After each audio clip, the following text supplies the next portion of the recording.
Shoah ahora. Es un placer recibir en Radio Sefarad a Dani Reiner y Ana Doria. Bienvenidos. Muchas gracias por invitarme a tu programa. Muchas gracias también por mí.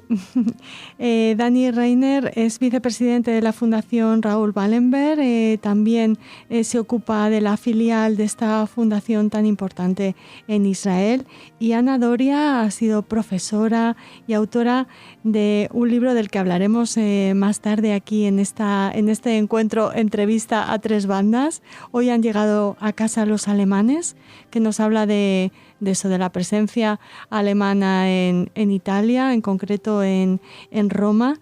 Y a ese tiempo terrible nos trasladamos ahora de alguna manera, Dani, porque hay un reconocimiento del que queremos hablar. Háblanos de ese reconocimiento que se otorga a la institución teresiana nombrándola Casa de la Vida. Sí, correcto. Primero, si me permites, me gustaría contextualizar un poco el programa Casa de Vida de la Fundación Wallenberg. Sí. De esa manera se va a entender el porqué de este reconocimiento tan importante a la Asociación Teresiana. El programa Casa de Vida fue instituido en el año 2014 por nuestra fundación, que se dedica a reconocer el bien a través de los hechos heroicos de los salvadores del Holocausto, y llevamos el nombre de uno de los más prominentes, Raoul Wallenberg, el diplomático sueco que salvó a decenas de miles de judíos en Hungría. Y la idea que surgió en su momento fue la de tratar de identificar lugares físicos, casas, instituciones que cobijaron a refugiados, a aquellos que fueron perseguidos por los nazis. Lo que empezó como un programa bastante modesto se fue desarrollando en gran medida gracias a la investigación que la hermana Gracia Loparco hizo al respecto, y ella estuvo justamente presente en la ceremonia de la Asociación Teresiana, y hemos encontrado en estos últimos 4 años más de 500 casas de vida a lo largo de Europa, en Italia, Francia, Bélgica, Hungría, Polonia, Dinamarca, Holanda, Grecia, inclusive en Albania, que es un país primordialmente musulmán. Y la idea es poner en cada uno de esos lugares una placa conmemorativa para que la gente que visita esos sitios pueda apreciar que bajo esos techos hubo actos de heroísmo, y es una forma de educar y de reconocer el bien. La Asociación Teresiana, y creo que la profesora Doria nos va a explicar, se va a explayar un poco más, justamente tuvo un rol importante en esta tarea de rescate, ya que albergó en forma muy heroica creo que más de 30 personas, de los cuales algunos eran judíos y otros no, que eran perseguidos por los nazis. Así que el domingo pasado tuvimos el gran honor de fijar la placa conmemorativa, que también lleva el nombre de Casa de Vida, para esta institución, que es la verdad un logro muy merecido. La verdad que sí, que les felicitamos y nos emociona esta iniciativa de la Fundación Wallenberg. Profesora Doria, usted también pertenece a la Asociación Teresiana, y es por eso que empezó a investigar y que empezó a conocer esta historia, si no me equivoco. Perfecto. Primero pido disculpas por mi castellano, porque yo lo hablo bastante mal, porque normalmente hablo italiano. No, habla perfecto. Yo también discrepo. El castellano es excelente. No, es que terminando mi trabajo oficial, que era de enseñanza de materias humanísticas en la escuela superior, he empezado a ocuparme del Archivo General de la Institución Teresiana. Ya tenía noticia de la salvación que durante la guerra dieron yo sabía solo de judíos. Tuve en mis manos los diarios, porque en aquel tiempo las teresianas que vivían en Roma escribían cada día al final del día el diario, anotaban las cosas con mucho detalle. Yo me encontré con una gran riqueza de informaciones. Y esto se juntó con mi trabajo voluntario en el Museo Histórico de la Liberación. En el 2013, la Fundación de la Shoah en Roma pidió a la institución teresiana documentación para exponerla en una exposición que querían preparar para el 70º aniversario de la razzia de los judíos en el gueto. Buscando documentos, buscando material, yo vi que era muchísimo. Entonces, después de la exposición, yo pensé que era bueno trabajar sobre esto. Entonces yo saqué de los trozos que más eran pertinentes con los hechos de la guerra y nació el libro, que tiene una introducción histórica y los trozos del diario están repartidos en capítulos, en núcleos temáticos. Luego hablaremos de este libro. Sí. Hoy han llegado a casa los alemanes, que recoge, como dice, esos extractos de los diarios de las teresianas españolas, ¿no? Si no me equivoco. El título precisamente es una frase del diario. Pero Dani, quería que nos explicaras, me imagino que has estado presente en muchas de las inauguraciones o de los reconocimientos como Casa de Vida por toda Europa. ¿Qué caracteriza a estas casas y a las personas responsables de ellas en aquellos terribles momentos?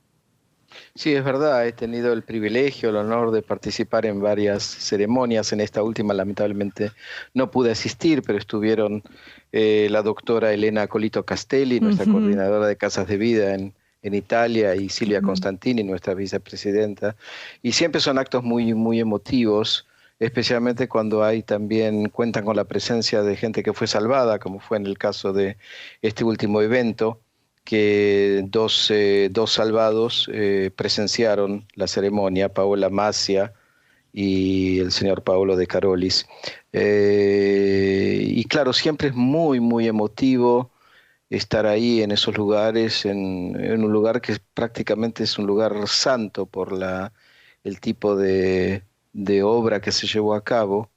Ahí donde gente puso en riesgo su propia vida para salvar al prójimo, gente que no conocía. En general, las casas de vida, en la gran parte de los casos que conocemos, los que fueron salvados fueron niños que fueron dejados por sus padres antes de que estos fueran deportados lamentablemente a los campos de concentración y de muerte. Y sin duda el caso de las teresianas realmente amerita este reconocimiento. Profesora Doria, las teresianas son seglares, es una institución laica, sí. Y en este caso estaban destinadas a esta institución en Roma mujeres españolas, teresianas españolas. Sí. Háblenos de ellas.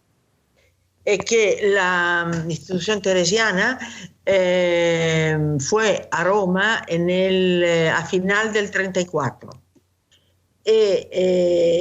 Fueron a Roma para que en Roma viviese el carisma de la institución, que es el diálogo fe y cultura, con un enfoque educativo muy, muy fuerte. Eran personas jóvenes que habían venido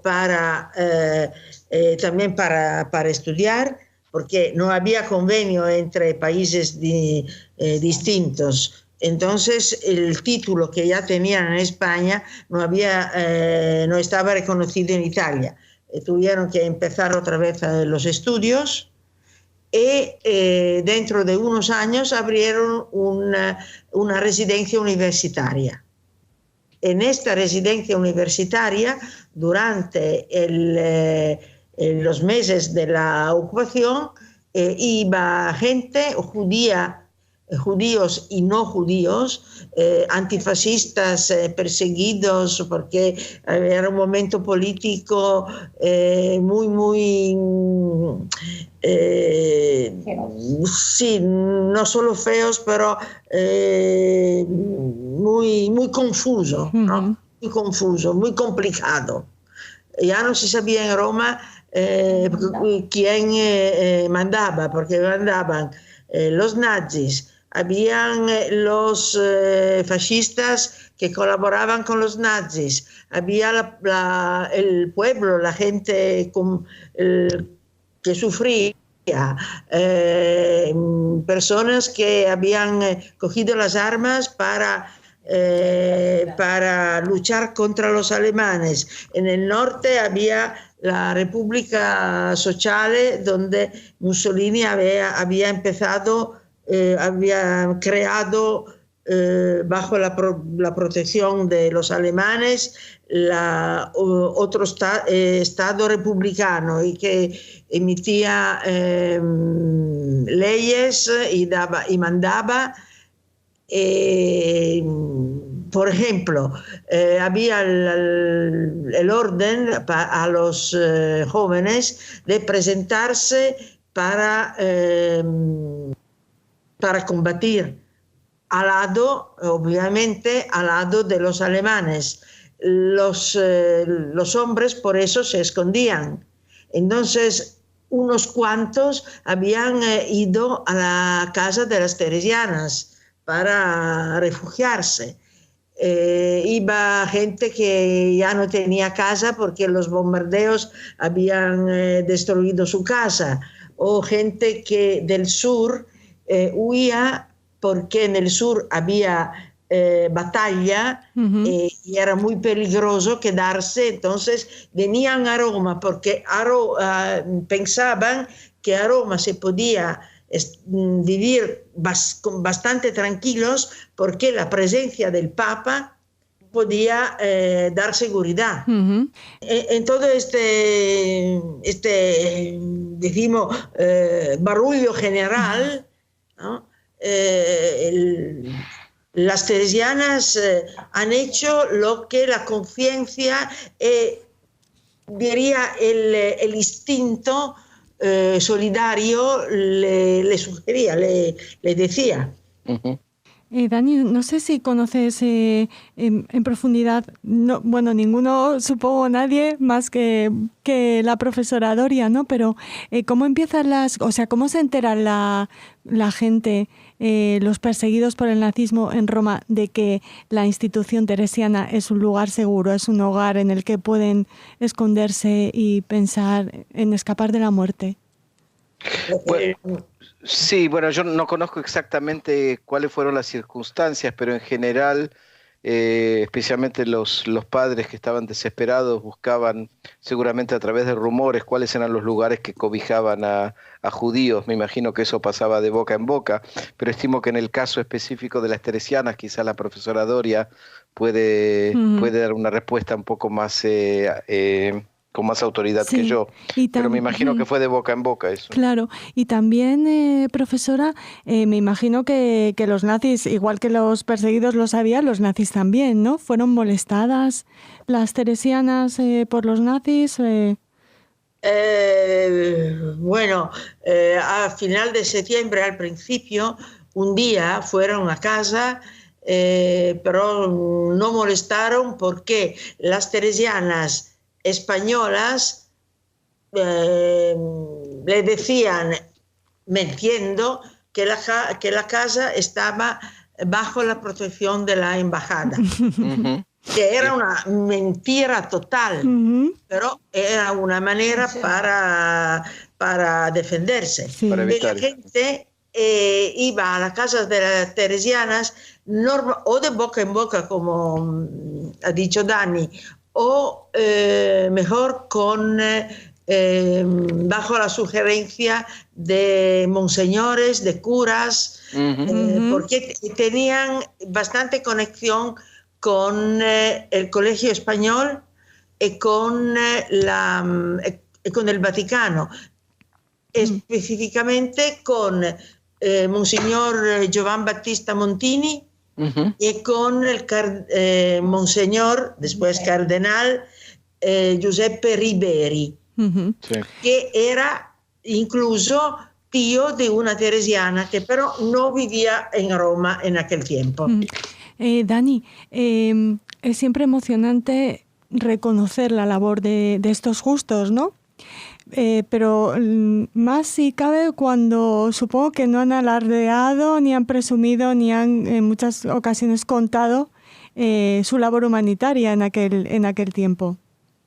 Sí, tienes razón, es un muy buen punto, pero la verdad que es un denominador común. Nosotros lo encontramos en casi todas las historias, que estos mismos justos salvadores lo vieron como un dictado de su conciencia y no entendían la magnitud de sus propios hechos. Y por eso no se trataba una cuestión de falsa modestia, sino que realmente no veían que se podía hacer otra cosa en ese caso. Es el bien por el bien, ¿okay? Así como hay la banalidad del mal, esta es la banalidad del bien, y eso lo vemos como un común denominador. Hemos estudiado muchísimos casos, tanto en el marco de casas de vida como de salvadores individuales, en que los mismos salvadores no le daban importancia a lo que ellos mismos habían realizado. ¿Se puede esperar, Dani, que haya una candidatura de estas teresianas españolas a ser justas entre las naciones? O no sé si bueno, ese es un tema que le concierne a Yad Vashem, el Museo del Holocausto. Sí, pero hay que presentar candidatura, ¿no? Habría que presentar la candidatura en forma ordenada. Yo creo que ameritan el reconocimiento oficial de Yad Vashem, pero por supuesto yo no soy el portavoz de Yad Vashem, pero sí. Sin duda yo personalmente creo que se lo merecen. Sí.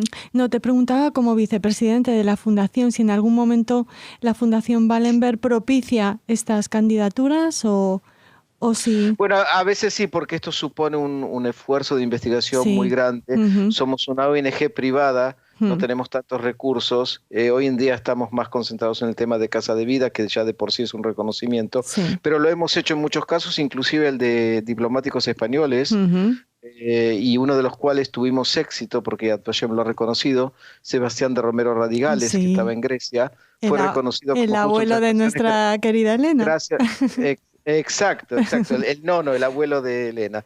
Hay otros dos casos como Julio Palencia en Bulgaria, o Bernardo Roland de Miota en París, que nosotros hemos confeccionado una tarea de investigación muy loable, y todavía no han sido reconocidos, porque bueno, depende de Yad Vashem. Claro. Profesora, ya casi tenemos que ir despidiendo esta entrevista. ¿Qué quiere contarnos más acerca de estas teresianas y de esta casa en la Vía Gaeta 8, que es ahora ya una casa de vida? Me gustaría subrayar esto, que como ha dicho el doctor antes, que los salvadores hacían espontáneamente, sin tener conciencia de hacer algo heroico. Por ejemplo, yo conocí a 2 de estas 5 personas, ya estaban muy mayores, pero hablamos de otras cosas. Esto nunca lo contaron. Lo contaban en España, pero en Italia no, porque habían hecho algo muy normal. Correcto, sí. Sí, bueno. Solo esto. Sí, si me permite, Raquel, por 2 segundos nada más, quisiera elogiar justamente a la profesora Doria, porque nos ayudó en este tema sin saberlo, pero lo que hizo la profesora fue justamente lo que nosotros creemos en hebreo se dice Hakarat Hatov, reconocer el bien, y gracias a su libro hemos logrado reconocer el bien de todo esto tan hermoso que pasó en la Asociación Teresiana en Roma. Así que, profesora Doria, mi más profundo agradecimiento en nombre de la Fundación Wallenberg. Sí. Muchas gracias. La institución teresiana agradece muchísimo todo el esfuerzo que ha puesto la Fundación Wallenberg en la determinación en llevar a cabo esta empresa. Ha sido un placer. Para nosotros también nos unimos al agradecimiento del vicepresidente de la Fundación Wallenberg, a la profesora Ana Doria.